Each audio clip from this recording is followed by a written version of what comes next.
العلم هو النور الهادي والمفتاح لكل الخير من يريد الله به خيرا. بسم اللہ الرحمن الرحیم.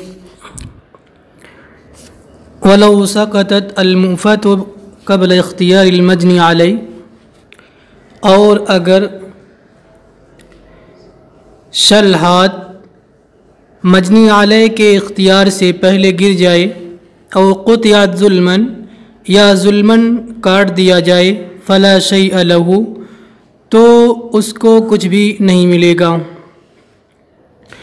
بات چل رہی تھی کہ اگر جس کا ہاتھ کاٹا گیا وہ صحیح تھا لیکن کاٹنے والے کا ہاتھ شل زدہ ہے یا ناقص ہے، تو ایسی صورت میں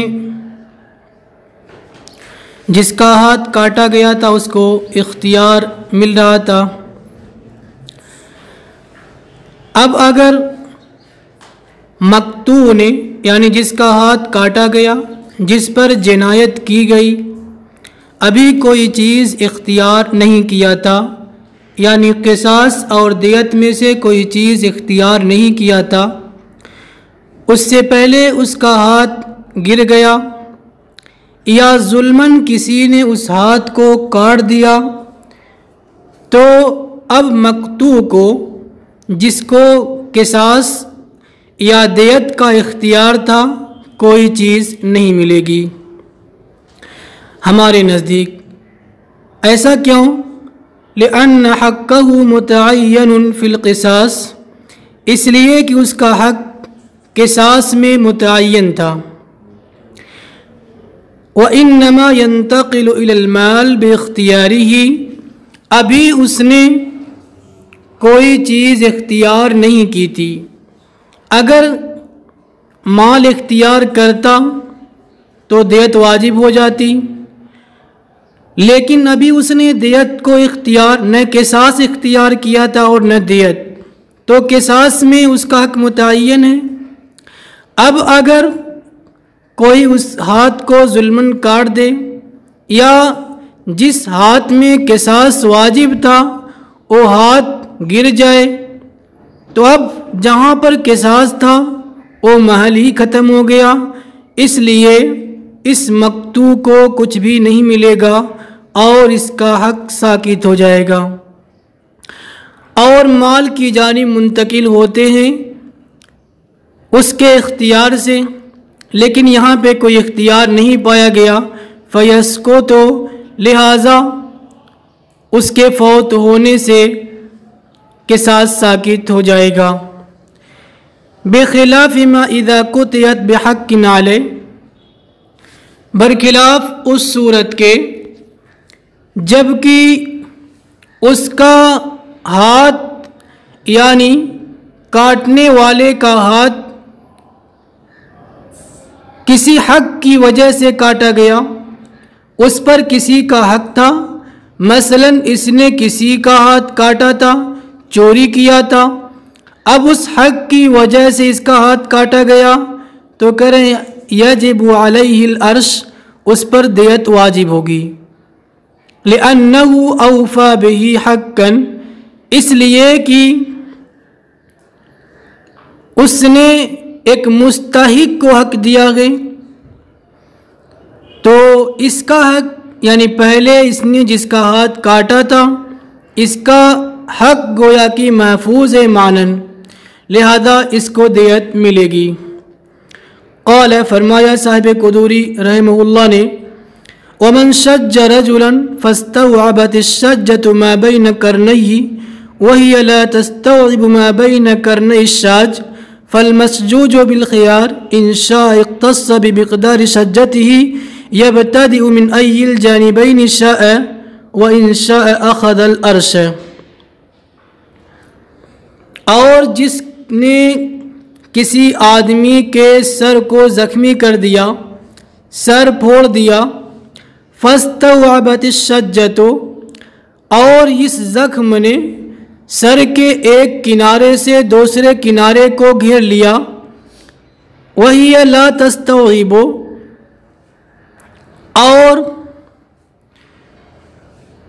دوسرے کا سر دونوں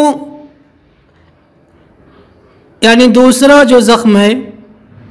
ساج کو اگر زخم دیا جائے، جس نے سر پھوڑا ہے اگر اس کو بھی زخم دیا جائے تو وہ ساج کے دونوں کناروں کو نہیں گھیر پاتا،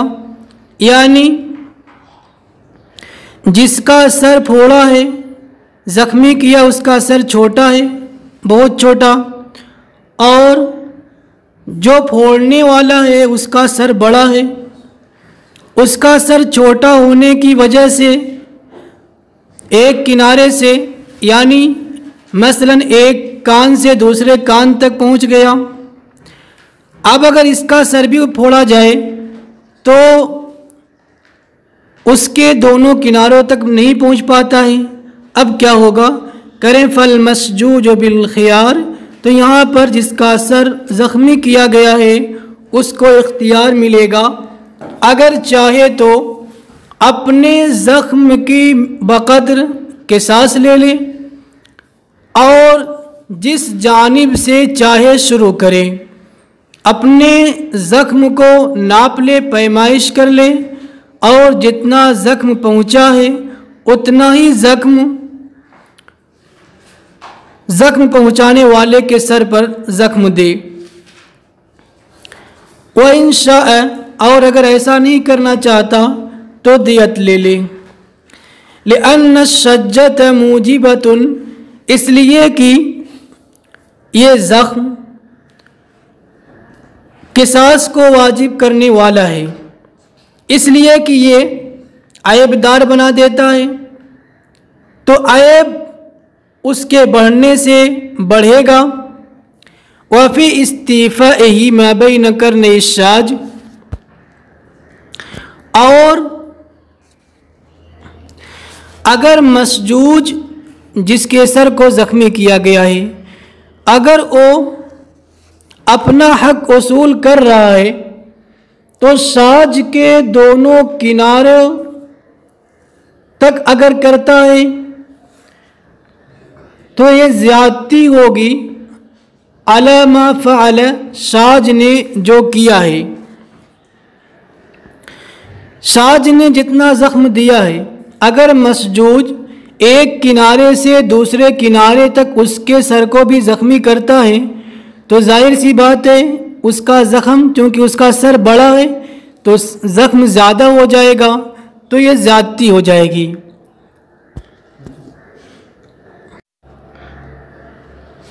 وَلَا يَلْحَقُهُ مِنَ الشِّينِ بِاسْتِيفَائِهِ قَدْرَ حَقِّهِ، کہہ رہے ہیں کہ اور اگر مسجوج اپنے حق کے بقدر ناپ کر کے اتنا ہی قصاص لیتا ہے تو پھر ساج کو اتنا عیب نہیں پہنچے گا جو مسجوج کو پہنچا ہے، فینتقص، تو مسجوج کا حق ناقص رہ جائے گا۔ ایک صورت میں ساج پہ زیادتی ہو رہی ہے اور ایک صورت میں مسجوج کا حق ناقص ہو جا رہا ہے، لہذا اس کو اختیار دیا جائے گا۔ کما فی الشلہ والصحیحہ، جیسا کہ پچھلے مسئلے میں تھا کہ اگر جس نے کاٹا ہے اس کا ہاتھ شل ہے، کام نہیں کرتا ہے، ناقص ہے، اور جس کا کاٹا گیا تھا وہ صحیح تھا تو اس کو اختیار ملا تھا، چاہے تو قصاص لے لے چاہے تو دیت لے لے۔ اسی طریقے سے اس مسئلے کے اندر بھی ہے۔ وفی عکسہ، اور برعکس صورت میں، یعنی جب مسجوج کا سر بڑا ہو ساج کے سر سے تو یہاں بھی اختیار ملے گا، لأنہ یتعذر الاستیفاء، اس لیے کہ حق وصول کرنا مشکل ہے، دشوار ہے مکمل طور پہ، للتعدی الی غیر حقہ،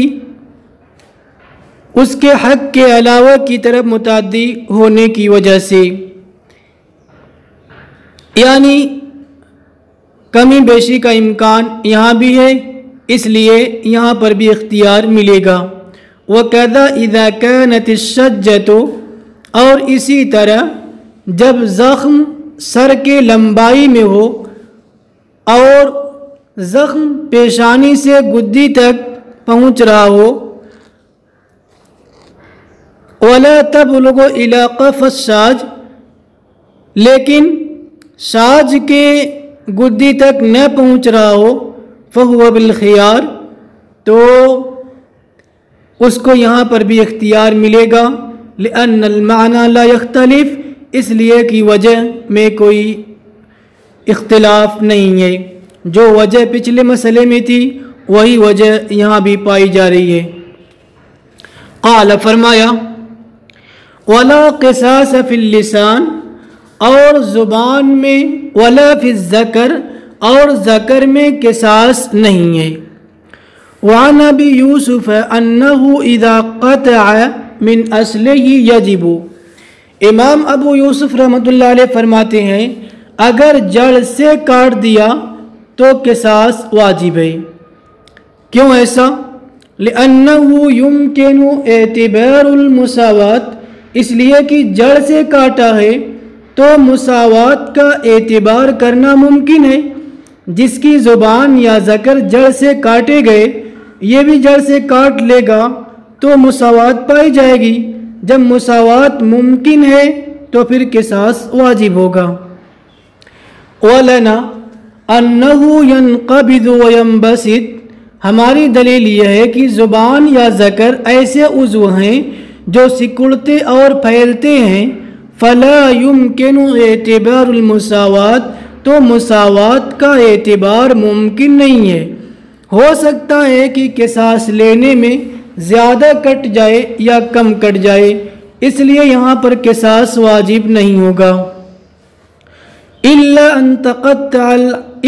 أَن تَقْطَعَ الْحَشْفَ مگر یہ کہ کاٹنے والے نے ذکر کا حشفہ کاٹا ہے، یہاں پر قصاص واجب ہوگا۔ ایسا کیوں؟ لأن موضع القطع معلوم اس لیے کہ کاٹنے کی جگہ معلوم ہے، متعین ہے، اس میں کمی بیشی کا امکان نہیں ہے، مساوات ممکن ہے، اس لیے یہاں پر تو قصاص واجب ہوگا۔ کل مفصل جیسے کہ جوڑ، اگر کسی نے کسی کا ہاتھ جوڑ سے کاٹ دیا ہے، پیر جوڑ سے کاٹ دیا ہے تو وہاں پر قصاص واجب ہو رہا تھا، اس لیے کہ وہاں بھی کاٹنے کی جگہ متعین تھی، لہذا اس مسئلے میں بھی ایسے ہی ہوگا کہ کاٹنے کی جگہ متعین ہے، لہذا قصاص واجب ہوگا۔ وَلَوْ قَطَعَ بَعْضَ الْحَشْفَ اور اگر حشفے کا کچھ حصہ کاٹا ہے یا ذکر کا کچھ حصہ کاٹا ہے فَلَا قِصَاصَ فِيهِ تو اس میں قصاص واجب نہیں ہوگا، لِأَنَّ الْبَعْضَ اس لیے کہ بعض کی مقدار متعین نہیں ہے، اس میں کمی بیشی ہو سکتی ہے، اس لیے یہاں پر قصاص واجب نہیں ہوگا۔ بخلاف الآذان برخلاف کانوں کے، اذا قطع کلہ او اذا قطع احد کلہ کہ جب کسی نے پورے کان کو کاٹ دیا یا بعض حصے کو کاٹ دیا تو یہاں پر قصاص واجب ہوگا۔ یہ مسئلہ یعنی کان کا مسئلہ زبان اور ذکر کے مسئلے سے مختلف ہے، چونکہ یہاں پر انقباض اور انبساط نہیں پایا جاتا، سکڑنا اور پھیلنا نہیں پایا جاتا ہے، کان ہمیشہ ایک حالت میں رہتا ہے، تو اس کی جگہ گویا کہ متعین ہے کہ یہاں سے کٹا ہے۔ وَلَهُ حَدٌّ يُعْرَفُ اور اس کی حد معروف ہے، فَيُمْكِنُ اعتبار المساوات تو مساوات کا اعتبار ممکن ہے، جب مساوات کا اعتبار ممکن ہے تو پھر قصاص واجب ہوگا۔ وَالشَّفَةُ اور ہونٹ کو جب کسی نے جڑ سے کاٹ لیا یجب القصاص تو قصاص واجب ہوگا، لِإِمْكَانِ اعتبار المساوات اس لیے کہ یہاں بھی مساوات کا اعتبار ممکن ہے۔ بخلاف ما اذا قطع بعضها برخلاف اس صورت کے جبکہ ہونٹ کا بعض حصہ کاٹا گیا، اس لیے کہ یہاں پر مساوات کا اعتبار مشکل ہے، لہذا یہاں پر قصاص واجب نہیں ہوگا۔ فصل،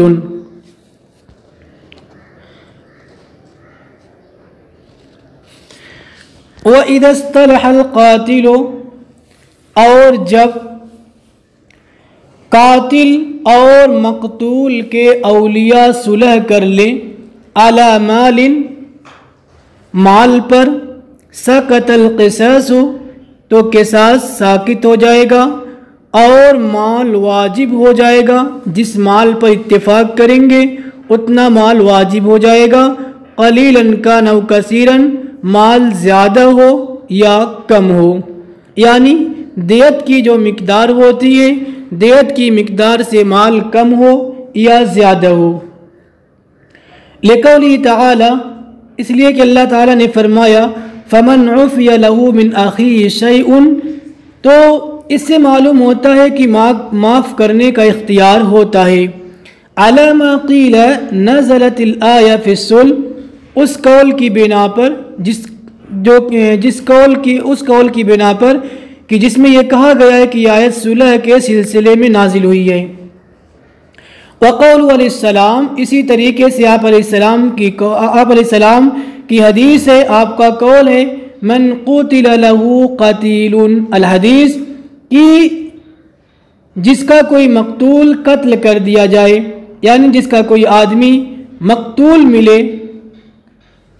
جس کا کوئی آدمی قتل کر دیا جائے تو اس کے اولیاء کو اختیار ہوتا ہے،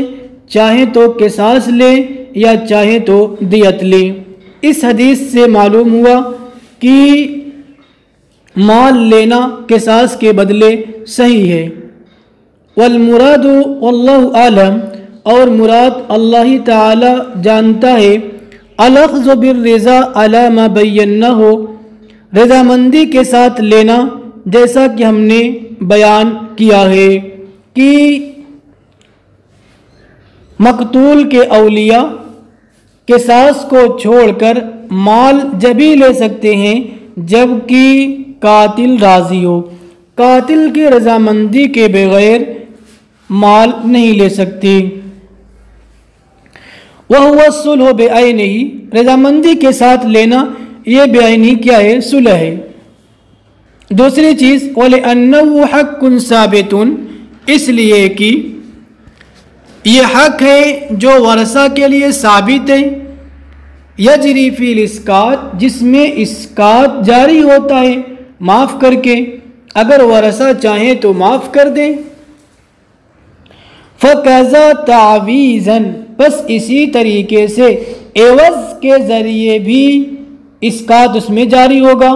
لِاشْتِمَالِهِ، اس لیے کہ عوض، تعویض اولیاء کے احسان اور قاتل کی زندگی پر مشتمل ہے، اس میں